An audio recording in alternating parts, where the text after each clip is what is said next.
আজ আমরা একটা বেশ ইন্টারেস্টিং কূটনীতিক যোগাযোগের দিকে নজর দিচ্ছি। সম্প্রতি একটা খবর এসেছে, একটা ইউটিউব রিপোর্ট থেকে আমরা তথ্যটা পেয়েছি।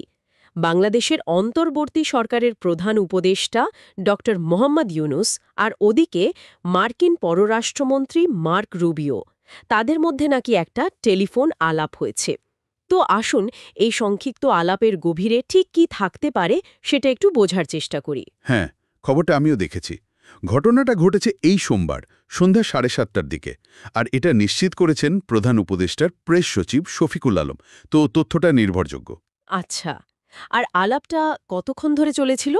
বলা হচ্ছে প্রায় মিনিট 15। খুব লম্বা সময় নয়, কিন্তু কমও নয়। 15 মিনিট। হুম। কূটনীতিক পর্যায়ে বিশেষ করে একেবারে শীর্ষ দুই ব্যক্তির মধ্যে সরাসরি কথা হওয়াটা তো বেশ গুরুত্বপূর্ণ। প্রেস সচিব এই আলাপটাকে ঠিক কিভাবে বর্ণনা করেছেন? মানে এটা কি শুধুই একটা সৌজন্য কল ছিল, নাকি এর থেকে বেশি কিছু? প্রেস সচিবের কথা অনুযায়ী আলোচনাটা ছিল বেশ আন্তরিক, সৌহার্দ্যপূর্ণ বটে। কিন্তু যে শব্দটা বিশেষভাবে উল্লেখ করা হয়েছে সেটা হলো গঠনমূলক। গঠনমূলক? আচ্ছা। হ্যাঁ, আর মূল লক্ষ্য হিসেবে বলা হয়েছে বাংলাদেশ আর মার্কিন যুক্তরাষ্ট্রের মধ্যে যে সম্পর্কটা আছে সেটাকে আরও আন্তরিক করা, আরও গঠনমূলক করা। এই গঠনমূলক শব্দটা কিন্তু একটু অন্যরকম শোনায়, তাই না?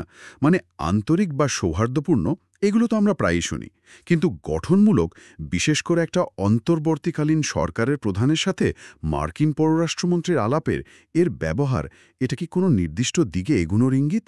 ঠিক এই জায়গাটায় ভাবার মতো। গঠনমূলক আলোচনা মানেই তো হলো সেখানে কিছু একটা তৈরি করার, কিছু একটা এগিয়ে নিয়ে যাওয়ার চেষ্টা থাকে। হয়তো ভবিষ্যতের সহযোগিতার কিছু ক্ষেত্র নিয়ে কথা হয়েছে, বা সম্পর্কটাকে কিভাবে আরও কার্যকর করা যায় সেই পথ খোঁজা হয়েছে।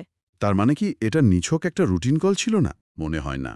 বিশেষ করে যখন একটা দেশে সরকার পরিবর্তনের মতো পরিস্থিতি থাকে, মানে অন্তর্বর্তীকালীন ব্যবস্থা চলছে, তখন এই ধরনের উচ্চ পর্যায়ের যোগাযোগ কিন্তু বেশ জরুরি। এটা আসলে সম্পর্কের ধারাবাহিকতা রক্ষা করা আর নতুন বা অন্তর্বর্তীকালীন প্রশাসনের সাথে কাজ করার একটা ক্ষেত্র তৈরি করার প্রয়াস হতে পারে। বুঝলাম। তাহলে এটাকে শুধু একটা আনুষ্ঠানিকতা হিসেবে না দেখে বরং দুই দেশের সম্পর্ককে সক্রিয়ভাবে এগিয়ে নেওয়ার একটা চেষ্টা হিসেবে দেখা যেতে পারে।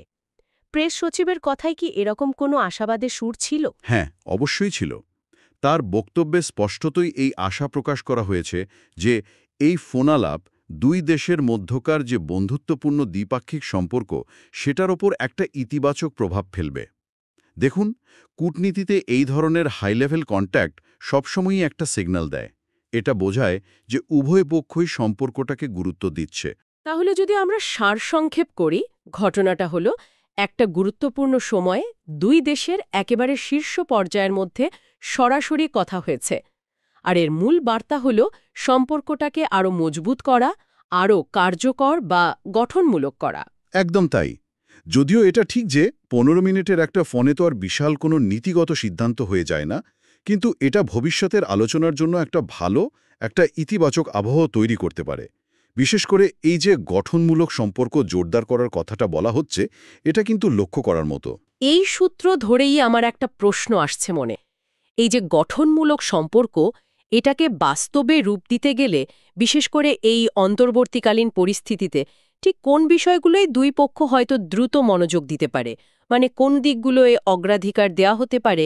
এই ফোনালাপ কি সেই সব সম্ভাব্য ক্ষেত্র নিয়ে আলোচনার দরজাটা একটু খুলে দিল? এটা খুব জরুরি একটা প্রশ্ন। সাধারণত এই ধরনের পরিস্থিতিতে, মানে অন্তর্বর্তীকালীন প্রেক্ষাপটে, অর্থনৈতিক স্থিতিশীলতা একটা বড় বিষয় হয়ে দাঁড়ায়। তারপর ধরুন, গণতান্ত্রিক প্রক্রিয়াগুলো যেন ঠিকঠাক চলে, সেটাও একটা উদ্বেগের বা আগ্রহের জায়গা থাকে। আবার আঞ্চলিক নিরাপত্তা সংক্রান্ত ইস্যুগুলোও থাকে। হতে পারে এই ফোনালাপ এই বিষয়গুলোতে একসাথে কাজ করার একটা প্রাথমিক সদিচ্ছার প্রকাশ। হয়তো একটা গ্রাউন্ড তৈরি হলো। একটা ভিত্তি তৈরি হলো ভবিষ্যতের জন্য। হ্যাঁ, তবে আসল বিষয়টা বোঝা যাবে আগামী দিনে। মানে এই গঠনমূলক কথাটা বাস্তবে কতটা কাজে পরিণত হয়, দুই পক্ষ কী ধরনের পদক্ষেপ নেয়, সেটাই হবে আসল পরীক্ষা। এই আলোচনাটা সেই পথে কতটা সাহায্য করল তা সময়ে বলবে।